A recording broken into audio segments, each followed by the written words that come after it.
باپ کے باپ جو ہیں باپ پارٹی، باپ کے باپ باپ جو ہے بلوچستان عوامی پارٹی، اس کے اندر بھی 2 گروپس بن چکے ہیں.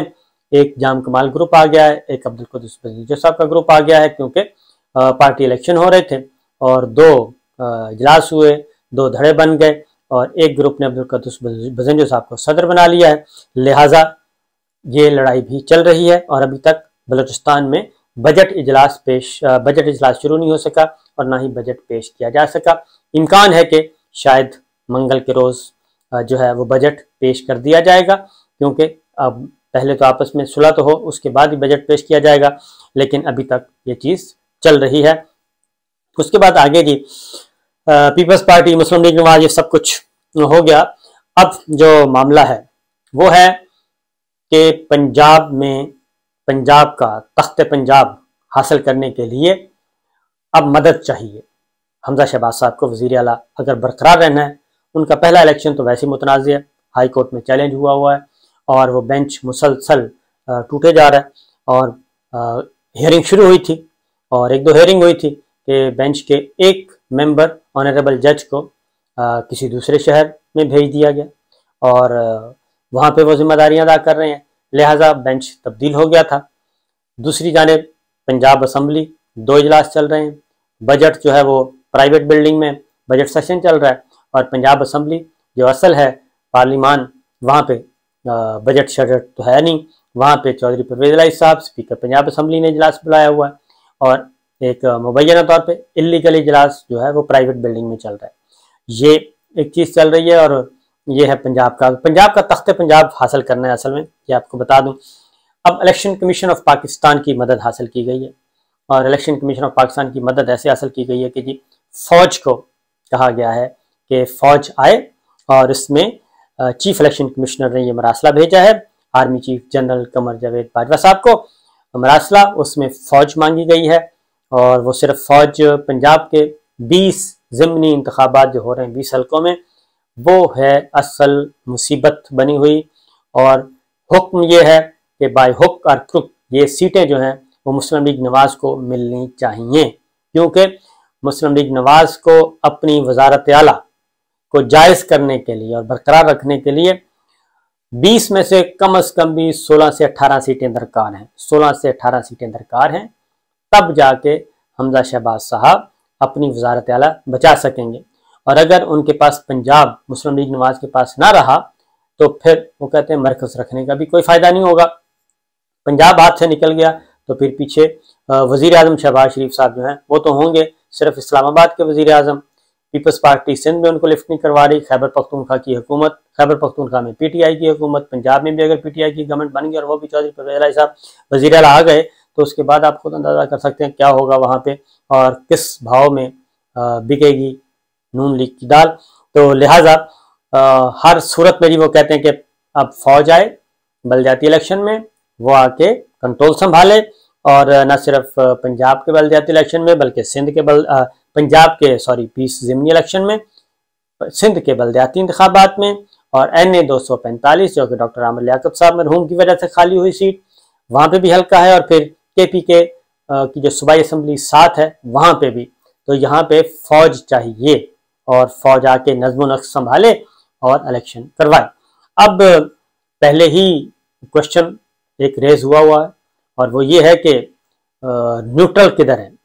تو نیوٹرل کے بارے میں تو پہلے ہی جب آپ نیوٹرل نہیں ہیں اور جب آپ نیوٹرل ہیں، کیونکہ آپ کا کلیم ہے کہ نیوٹرل ہیں، تو پھر اس صورتحال میں کیا ہوگا یہ ذرا سوچنے کی بات ہے کہ فوج کیا کرے گی. اور الیکشن کیونکہ پہلے سے یہ بات سامنے آ رہی ہے، منظر عام پہ آ چکی ہے کہ 18 سیٹیں مانگی جا رہی ہیں، 16 سے 18 سیٹیں مسلم لیگ نواز کے لیے ضروری ہیں اور اگر یہ نہ ہوئیں تو پھر وزارت اعلیٰ کہاں جائے گی. اس میں کچھ بیرونی امداد بھی مانگی گئی ہے، سفارش کروائی گئی ہے جی ڈونرز سے کہ بلدیاتی پنجاب کا جو ضمنی الیکشن ہے وہ بہت ضروری ہے، زندگی اور موت کا مسئلہ ہے. اگر پنجاب کے ضمنی انتخابات ہم اگر کامیاب نہیں ہوتے تو پھر یوں سمجھیں کہ مسلم لیگ نواز اور کمپنی کے ہاتھ سے اقتدار نکل گیا. یہ ہے.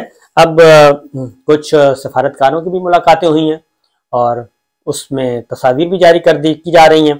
وہ میسج یہ دیا جا رہا ہے کہ بڑی جو طاقت ہے عالمی سامراج وہ ہمارے ساتھ ہے، اس لیے ہم ہی سروائیو کریں گے. مقدمات درج ہو رہے ہیں، سب کچھ ہو رہا ہے، انتخابی دفتروں کو تباہ کیا جا رہا ہے، وہاں پہ ہلا گلا، تشدد، گولی لاٹھی سب کچھ چلایا جا رہا ہے.